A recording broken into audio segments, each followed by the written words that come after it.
Hey kids, have you ever wanted to see Michael B. Jordan, Dakota Fanning, David Tennant, Monica Rial, Maisie Williams, and Kōichi Yamadera join alongside prominent Rooster Teeth personnel to voice in a mecha anime co-written by a writer for the Black Panther universe? No, not particularly. But they did it anyway, in Rooster Teeth's new animated production, GenLock. GenLock. We've been talking about it for so goddamn long now that it almost felt like we were setting up for another Day 5 scenario. Thankfully, we didn't have to wait 5 years on it, just a year and a half. GenLock is Rooster Teeth's foray into the mecha genre, a genre that I have avoided along with fighting tournament anime and hentai. I mean, I watched Zoids, which I barely remember, I watched Darling, which was a piece of garbage that I'll talk about the day we hit a certain patron goal, and I watched Evangelion, of which everyone who knows me knows that my relationship with it is complicated to say the least. So yeah, not a mecha guy. At all. But GenLock did at the very least interest me from the get-go with its mini-trailers, even if I saw the warning signs early on from the interviews Gray gave. Have the character of Miranda, an expert mech pilot, and on top of that, she's kind of the love interest for Chase. Let's get the truth out there now. When it comes to GenLock, I really tried. I really tried. I wanted so badly to believe that this show was the turning point, that they learned from the mistakes of RWBY and were going all in on making something worthwhile.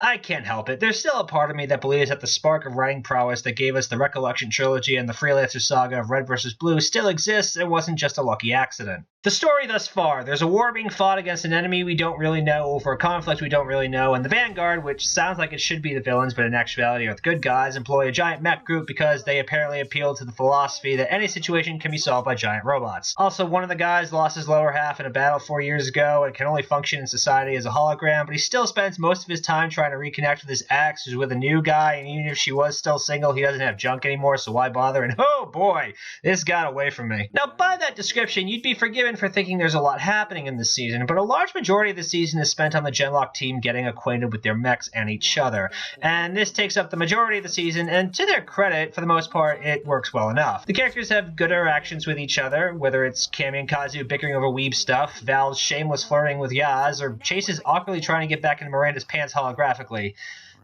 Well, okay, not all of them are great, just some of them are actually pretty bad. Seriously, these two had great chemistry in the first episode, but the rest of the show, their interactions are just painfully below average. And you can blame the time skip, and you'd likely be right, but it doesn't stop the scenes from being as excruciatingly boring as possible. And really, the voice acting is a decent indicator on how much you're going to like the characters, I've found. Tennant, Williams, and Yamadera steal every scene they're in, which anyone even passingly familiar with their works would have called from the get-go. On the flip side, Jordan and Fanning are given absolutely nothing good to work with, which makes them come off flat and uninteresting. And oh dear God in heaven, will somebody please let Madrani speak in her native language, because she is killing me with how bad she is. No idea the cost to be here. I want to be here. I want to fight him.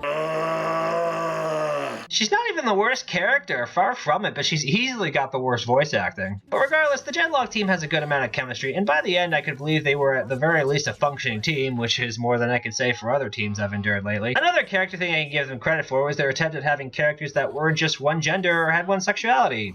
Granted, the gender fluid discussion was heavy-handed as hell, but hey, at least they tried. I gotta give them points for that. And they're very detailed on the GenLock program and the mechanics of it and how they work, and while the personality enhancers have the unfortunate possibility of rewriting character development for the sake of plot necessity, at least they went out of their way to define them. Things like time duration and mind sharing are properly defined and executed and applied to the show, and well, so far they haven't screwed the rules up too badly. Okay, I can be cruel sometimes, but GenLock does have some things going for it. At least it attempts to have a cast that's not just a bunch of white dudes and try to make their nationalities relevant to their characters. At least they made sure to give each member of the team their own distinct personality and background that had an impact on how they went about their way in the story and in fighting. At least the show tries to have a sense of humor that's not entirely derivative on referencing their old shows, although not for lack of trying on their part. You ever wonder why we're here?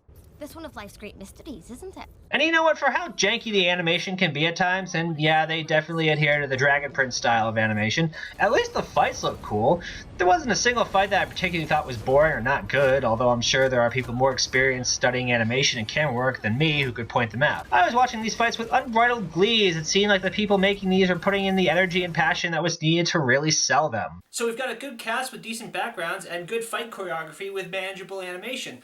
All this show really needs to get a big fat check of approval from me is to have a compelling narrative.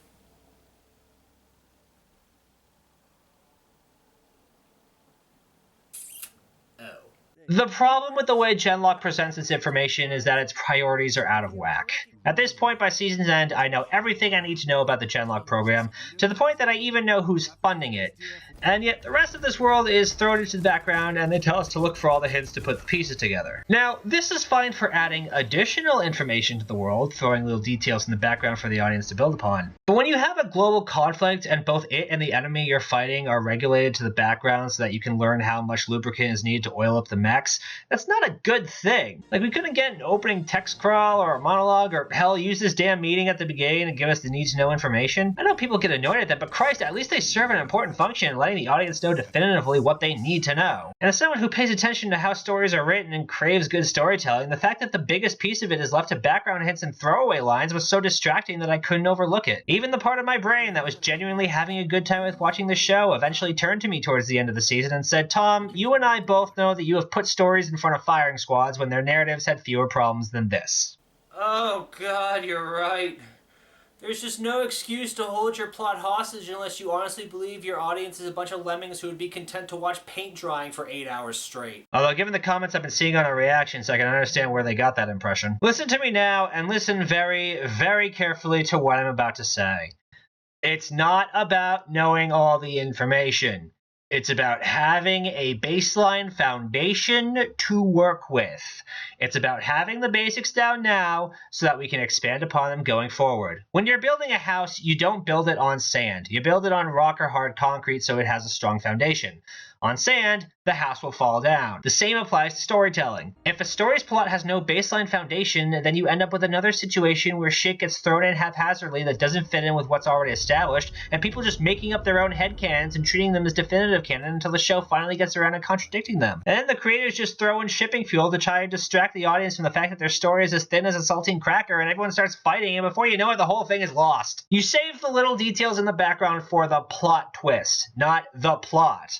I don't know how much more simply I can put this. And maybe the structure of the show lends itself to the problem because they tried to fit a 25-episode anime season into 8 episodes and it doesn't flow well at all. Granted, we could tell from the poster that Sinclair was going to be a traitor, but he got slipknotted so fast that we barely had time to register what was happening before he met his untimely demise. Cammie's trauma arc was all squashed into 1 episode, and granted, what we got of it was good and was probably the best character beat of the season. That doesn't change the fact that they stuffed an arc that was oozing of more development time into 1 episode. And I know people always say that they don't want to waste episode time on stuff like that, but if you don't allow those types of stories to develop naturally, then you end up with incredibly forced character development scenes like this shit. They blew their load with Nemesis too early. Everything about that reveal and execution felt incredibly rushed. You know what? I would even go so far as to say you could have saved Nemesis for a future season. But I suppose just having them go against the regular Union army that we still barely know anything about for the first season would have been too simple. Because God forbid we start off simple. And Hallcroft, you did not need him this season. You barely needed Artasa this season, although I'll allow it because it gave him the final mech designs. I don't even understand what Hallcroft's point was. Obviously they were going to take on Nemesis, so what did he have to offer here? I mean, hey, they got Hullum to do something outside of Red vs. Blue for once, which I guess I can appreciate, but we could have waited a season. And I know I said before that I like the GenLock team, but when you leave it cliffhanging where half the cast is trapped in a base because of nanotech, maybe don't have it be the most expendable characters of the show, because everyone in this show who is not on the mech team is expendable. Yes, even you, Miranda. No one would miss these characters if they weren't around anymore. No one should. These characters exist to be cannon fodder. Answer me truthfully, if Leon and Jody were just not in the show at all, would you even notice their absence? The fact that almost all of them survived and escaped the assault virtually unscathed pretty much delegitimizes the threat of the Union soldiers and the nanotech. The only casualty of any importance was EMP-fueled seppuku. This episode was pointlessly used to create dramatic tension that ultimately didn't matter. Alright, I'm letting frustration get the better of me. Let's just wrap this sucker up. While I think GenLock has some good things going for it, ultimately I found it to be an unfulfilling experience. They spent too much time on the social politics and the ins and outs of the mecha program that they forgot to put an actual story in there or a reason for one. And holding your main plot hostage in the hopes that maybe people will tune in for a second season is just not an appropriate way to go about telling your story. This is basic storytelling, but it's treated by fans like it's something that's special that only the privileged who sit through hours of tedium get. I swear I've never seen a fandom more against the idea of a story having plot than Rooster Teeth's fandom. And maybe that's Red vs. Blue's fault, but Red vs. Blue was a 2-episode fan project that evolved evolved into something it wasn't supposed to be after it blew up and gained notoriety. It's a miracle and a credit to Bernie Burns' writing talents that it did as well as it did for so long. But as far as GenLock is concerned, Season 1 is as far as I'm willing to go. I see the same narrative problems that RWBY had, and after 6 years of RWBY, I can safely say I have no desire to go through that type of experience again. And you may say that they're little problems now, but those little problems are going to escalate over time. I know that just from experience. I'll get more into this with Volume 6, but at this point, I'm accepting that Rooster Teeth is not going to give me the kind of writing I crave from it, and I found myself moving on from them. If you genuinely enjoy GenLock, then nothing I say is going to sway you from that. So all I can do is wish you and the show the best. An emotional connection is not something that I or anyone else can really take away from you. However, I would encourage you to never stop looking for the best. Never settle. Always strive for the best possible story. That's something you kind of learn as you age and your tastes mature, but it bears a statement anyway. But that's it for me. That's it for now. Thank you for watching. Hope you've enjoyed it. Shout out to my viewers, and of course a big shout out to my patrons who will be popping up screen in a wee bit. Remember that $1 gets you into the Team Frostbite Discord server. And yeah, I will see you guys next project. Bye-bye.